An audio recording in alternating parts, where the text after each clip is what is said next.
Assalamu alaikum wa rahmatullahi wa barakatuh. Les ablutions, ou wudu, ne sont pas un simple contact avec l'eau. Ce n'est pas juste de se laver rapidement avant de prier. C'est un acte sacré, un moment où ton corps et ton âme se préparent à se tenir devant Allah. Dès que tu ouvres le robinet, ce n'est pas un geste banal, c'est le début d'une purification profonde. Une purification qui dépasse la peau, qui touche le cœur, qui élève l'âme. Beaucoup de musulmans aujourd'hui font leurs ablutions par habitude. Un geste appris depuis l'enfance, répété chaque jour, parfois sans y penser. Comme le souligne Zakir Naik, cette routine peut devenir mécanique. On lave, on rince, on termine, sans conscience réelle. Pourtant, chaque mouvement a un sens, chaque goutte d'eau a une valeur immense auprès d'Allah. Les ablutions sont la clé de la prière. Et la prière est le pilier central de l'islam. Sans ablution valide, la prière elle-même peut être rejetée. Le prophète a dit, la prière de celui qui n'a pas ses ablutions n'est pas acceptée. Sahih Muslim. Ce hadith est puissant. Il nous rappelle que peu importe la beauté de ta récitation, peu importe ta concentration dans la prière, si tes ablutions ne sont pas correctes, tout cela peut être perdu. Prends un instant pour réfléchir. Combien de fois as-tu fait tes ablutions en te dépêchant? Combien de fois les as-tu faites sans vraiment être présent, sans intention profonde? Et si ces moments répétés avaient un impact sur la qualité de ta prière, et donc sur ta relation avec Allah? Allah dit dans le Coran, « Ô vous qui avez cru. Lorsque vous vous levez pour la prière, lavez vos visages et vos mains jusqu'au coude. » Sourate Al-Maïda 5h6. Ce verset n'est pas simplement une instruction technique. C'est un rappel divin que la purification est une condition essentielle pour se rapprocher de lui. Allah ne demande pas seulement que tu pries. Il te demande de te préparer pour cette rencontre. Les ablutions sont comme un passage. Tu quittes le monde extérieur, avec ses distractions, ses soucis, ses péchés, pour entrer dans un moment sacré. Chaque partie du corps lavé est une partie purifiée. Ton visage, qui a vu tant de choses, tes mains, qui ont agi, tes pieds, qui t'ont emmené vers différents endroits. Tout est lavé, nettoyé, apaisé. Mais il y a plus encore. Les ablutions ne purifient pas seulement physiquement. Le prophète a enseigné que lorsque le croyant fait ses ablutions correctement, ses péchés tombent avec l'eau. Imagine cela. Chaque goutte qui coule emporte avec elle des fautes, des erreurs, des moments d'inattention envers Allah. C'est une miséricorde immense que beaucoup ignorent. Ce moment peut devenir un instant de transformation. Si tu le fais avec conscience, avec intention, avec sincérité, tes ablutions deviennent un acte d'adoration complet. Tu ne fais plus juste un geste. Tu te rapproches d'Allah. Tu te présentes à lui dans un état de pureté. Comprendre l'importance des ablutions, c'est comprendre que l'islam est une religion de profondeur. Rien n'est laissé au hasard. Même les gestes les plus simples ont une signification spirituelle immense. Et lorsque tu réalises cela, ton regard change. Tu ne vois plus les ablutions comme une obligation rapide, mais comme une opportunité précieuse. Une opportunité de te purifier. Une opportunité de te reconnecter. Une opportunité de commencer ta prière avec un cœur apaisé et sincère. Ce qui est le plus inquiétant, ce n'est pas seulement de faire des erreurs dans les ablutions, c'est de les faire sans même s'en rendre compte. Beaucoup de musulmans pensent bien faire. Ils ont appris une méthode, ils la répètent, et ils avancent avec confiance. Mais parfois, sans le savoir, certaines parties du corps ne sont pas correctement lavées, certains gestes essentiels sont négligés, et cela peut affecter la validité même de leurs ablutions. Comme le rappelle souvent Zakir Naik, la majorité des erreurs dans le wudu ne viennent pas d'un manque de foi, mais d'un manque d'attention et de connaissance. Et c'est justement ce qui les rend dangereuses. Parce que tu peux prier pendant des années, sans réaliser que quelque chose manque. Parmi les erreurs les plus courantes, il y a le fait de ne pas laver correctement certaines zones. Par exemple, beaucoup lavent les mains ou le visage rapidement, sans s'assurer que toute la surface est bien couverte. L'eau doit atteindre chaque partie obligatoire. Si une petite zone reste sèche, même minuscule, les ablutions peuvent être invalides. C'est une réalité qui doit nous faire réfléchir profondément. Un autre oubli fréquent est de ne pas passer entre les doigts ou entre les orteils. Ce sont des détails que beaucoup négligent, pourtant ils font partie de la perfection du wudu. Le prophète insistait sur le fait de bien nettoyer chaque partie du corps, sans laisser d'espace négligé. Ce n'est pas un simple lavage superficiel, c'est une purification complète. Il y a aussi ceux qui ne respectent pas l'ordre des étapes. Ils lavent dans un désordre, pensant que cela n'a pas d'importance. Pourtant, Allah dit clairement dans le Coran, « Ô vous qui avez cru. Lorsque vous vous levez pour la prière, lavez vos visages et vos mains jusqu'aux coudes. » Sourate Al-Maïda 5h6. Ce verset n'est pas une suggestion. C'est une guidance précise. L'ordre mentionné a une sagesse, une structure. Le respecter, c'est suivre l'ordre d'Allah. D'autres se précipitent. Ils font leurs ablutions en quelques secondes, comme s'il s'agissait d'une tâche à terminer rapidement. Mais en agissant ainsi, ils risquent de négliger des étapes essentielles. Le wudu n'est pas une course. C'est un moment d'attention, un moment où chaque geste doit être fait avec soin et présence. Il y a aussi ceux qui utilisent trop peu d'eau au point de ne pas couvrir correctement les membres, ou au contraire, ceux qui exagèrent et gaspillent. L'équilibre est important. Le prophète faisait ses ablutions avec modération, mais avec précision. Cela montre que la qualité compte plus que la quantité. Parfois, l'erreur est encore plus subtile. Penser que ce que l'on fait est suffisant, sans jamais chercher à apprendre ou à corriger. Beaucoup n'ont jamais revu leur manière de faire les ablutions depuis leur enfance. Pourtant, avec le temps, des erreurs peuvent s'installer, des mauvaises habitudes peuvent apparaître. Négliger un détail peut sembler insignifiant aux yeux humains. Mais auprès d'Allah, chaque geste compte. Chaque attention compte. Chaque partie lavée correctement est un acte d'obéissance. Et chaque négligence peut devenir une faiblesse dans ton adoration. Les ablutions demandent donc 3 choses essentielles, attention, précision et conscience. Attention pour ne rien oublier. Précision pour respecter chaque étape. Et conscience pour comprendre que tu es en train d'accomplir un acte d'adoration, pas un simple geste d'hygiène. Lorsque tu prends le temps de corriger ces erreurs, tu ne fais pas qu'améliorer ton wudu. Tu renforces ta relation avec Allah. Tu montres que tu veux l'adorer correctement, avec sincérité et excellence.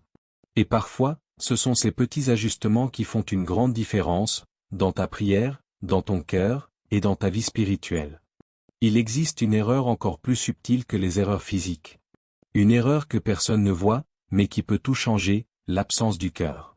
Tu peux faire tes ablutions parfaitement en apparence, laver chaque membre correctement, respecter chaque étape, mais intérieurement, être complètement ailleurs.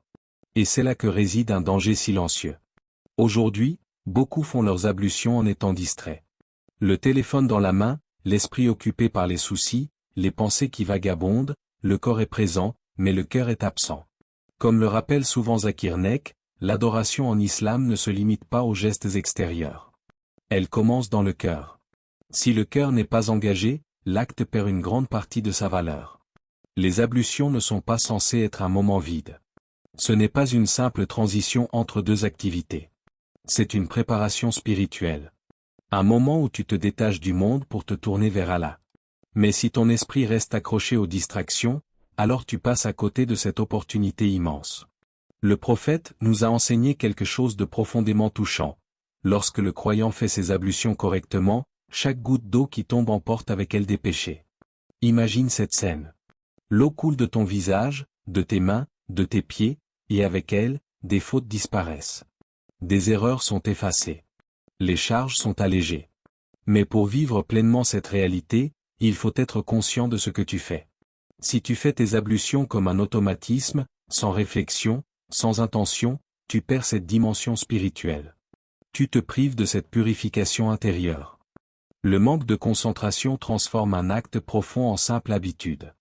Et c'est ainsi que beaucoup passent à côté de la beauté du wudu. Ils nettoient leur corps, mais leur cœur reste chargé. Ils accomplissent le geste, mais ne ressentent rien. Prends un instant pour te poser une question sincère. La dernière fois que tu as fait tes ablutions, étais-tu vraiment présent? Ou étais-tu pressé de finir? Distrait par autre chose? Perdu dans tes pensées? Les ablutions sont un moment unique. C'est le début d'un rendez-vous avec Allah. Avant même de te tenir en prière, tu es déjà en train de te préparer à lui parler, à l'écouter, à te rapprocher de lui. Et cette préparation commence dans le cœur. Lorsque tu laves ton visage, prends conscience que tu purifies ce que tes yeux ont vu. Lorsque tu laves tes mains, rappelle-toi ce qu'elles ont fait. Lorsque tu passes l'eau sur tes pieds, pense au chemin que tu as emprunté. Chaque geste devient alors une réflexion, une purification consciente. C'est cela qui donne vie aux ablutions. Ce n'est plus un acte vide. C'est un moment de connexion. Un moment où tu ralentis, où tu te recentres, où tu te reconnectes à ton Créateur. La concentration transforme tout. Elle transforme un geste simple en acte d'adoration profond. Elle transforme l'eau en miséricorde. Elle transforme un instant ordinaire en moment spirituel puissant. Et lorsque tu fais tes ablutions avec cette présence du cœur, tu ressens une différence. Une légèreté. Une paix intérieure. Comme si quelque chose en toi s'était apaisé. Les ablutions deviennent alors bien plus qu'une obligation. Elles deviennent un refuge. Un moment de calme dans une vie agitée. Un moment où tu te retrouves avec toi-même, et avec Allah. C'est dans ces instants discrets, loin des regards, que se construit une foi sincère. Une foi vivante. Une foi profonde. Nous vivons dans un monde où tout va vite. Trop vite. Chaque minute semble compter, chaque instant est occupé, et même dans nos actes d'adoration, cette précipitation s'infiltre. Les ablutions, qui devraient être un moment de calme et de préparation spirituelle, deviennent parfois une simple formalité expédiée en quelques secondes. Combien de fois as-tu vu ou même fait des ablutions en vitesse, juste pour cocher une étape avant la prière?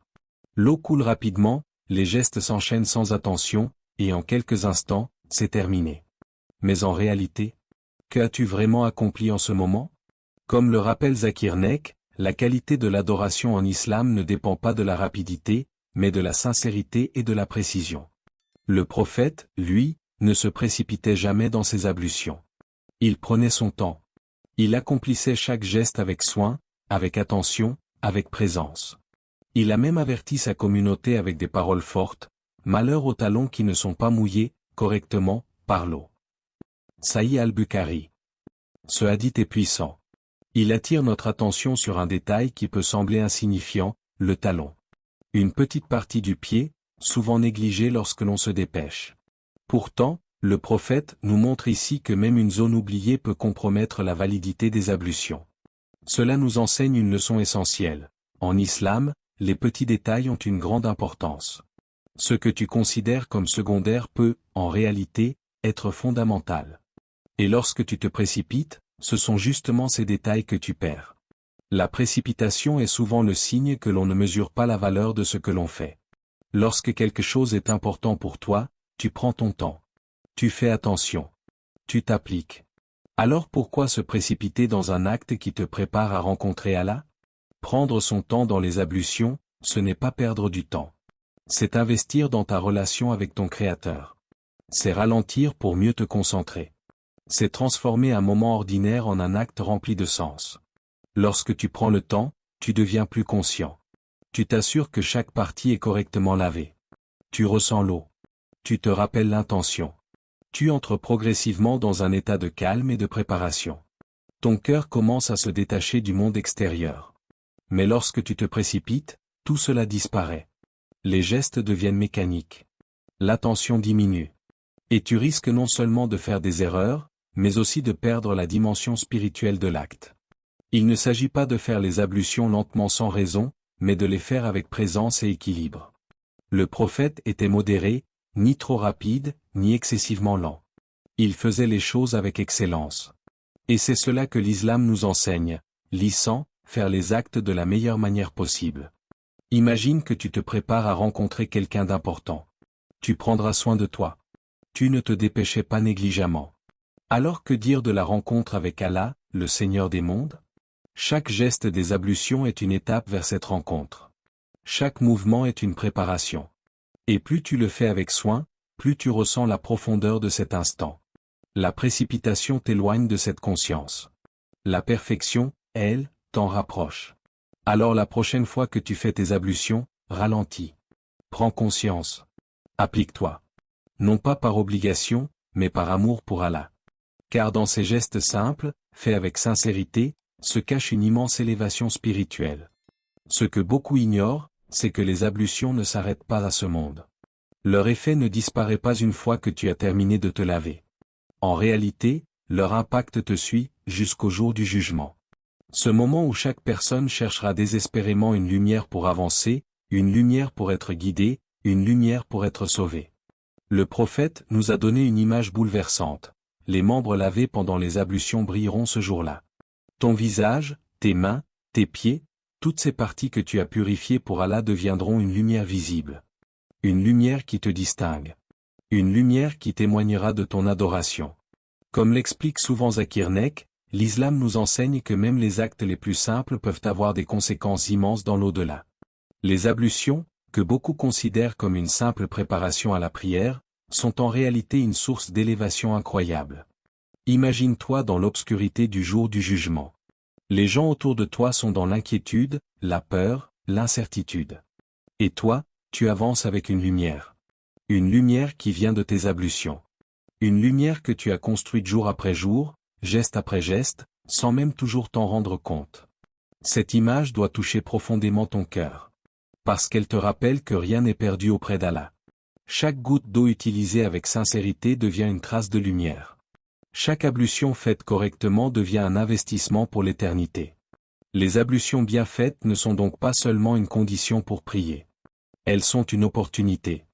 Une opportunité de purifier ton âme. Une opportunité d'effacer tes péchés. Une opportunité d'accumuler des récompenses invisibles, mais réelles. Le prophète nous a appris que lorsque le croyant fait ses ablutions avec sincérité, ses péchés sortent de son corps, jusqu'à tomber avec la dernière goutte d'eau. Cela signifie que tu ne ressors pas du même état que lorsque tu as commencé. Tu es plus léger, plus pur, plus proche d'Allah. Mais pour transformer les ablutions en source de lumière, il faut changer notre manière de les voir. Il faut arrêter de les considérer comme une obligation rapide, et commencer à les voir comme un acte précieux. Un moment intime entre toi et ton Seigneur. Lorsque tu laves ton visage, rappelle-toi que ce visage brillera peut-être devant Allah. Lorsque tu laves tes mains, imagine qu'elles seront illuminées. Lorsque tu laves tes pieds, pense au pas que tu feras vers le paradis. Cette conscience change tout. Elle transforme ton intention. Elle donne du sens à chaque geste. Elle te motive à faire les choses avec excellence. Les ablutions deviennent alors un acte d'amour. Tu ne les fais plus simplement parce que tu dois prier. Tu les fais parce que tu veux te purifier. Parce que tu veux plaire à Allah. Parce que tu veux cette lumière. Et cette lumière ne commence pas seulement dans l'au-delà. Elle commence ici, dans ton cœur. Lorsque tu fais tes ablutions avec sincérité, tu ressens une paix intérieure. Une tranquillité. Une clarté. Comme si ton cœur s'allongeait. C'est cela, la vraie beauté des ablutions. Elles purifient le corps, mais elles illuminent aussi l'âme. Alors ne sous-estime jamais cet acte. Ne le banalise pas. Derrière ces gestes simples se cache une immense miséricorde. Une miséricorde qu'Allah t'offre plusieurs fois par jour. Et peut-être que, sans même t'en rendre compte, ce sont tes ablutions, qui seront une lumière pour toi, le jour où tu en auras le plus besoin. Les ablutions sont bien plus qu'un simple rituel quotidien. Elles sont une purification du corps, mais surtout du cœur. À travers ces gestes, Allah nous donne l'occasion d'effacer nos péchés, de nous rapprocher de lui et de préparer notre âme à la prière. Pourtant, comme nous l'avons vu, beaucoup d'entre nous commettent des erreurs sans même s'en rendre compte. Précipitation, manque de concentration, négligence de certains détails. Ces petites erreurs peuvent avoir de grandes conséquences.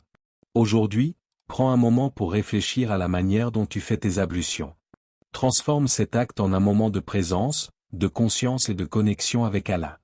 Ne les fais plus par habitude, mais avec intention et sincérité. C'est dans ces petits actes répétés avec foi que se construit une grande spiritualité. Si ce rappel t'a touché, abonne-toi à l'Islam Connect, partage cette lumière autour de toi afin que d'autres puissent corriger leurs ablutions et renforcer leur relation avec Allah. Merci d'avoir ouvert ton cœur à cette parole. Que la paix d'Allah t'accompagne et illumine ton chemin. Allah dit, certes, Allah aime ceux qui se repentent, et il aime ceux qui se purifient. Sourate Al-Baqarah 2, 222. Que Allah nous compte parmi ceux qui se purifient sincèrement et qui l'adorent avec excellence. Amma.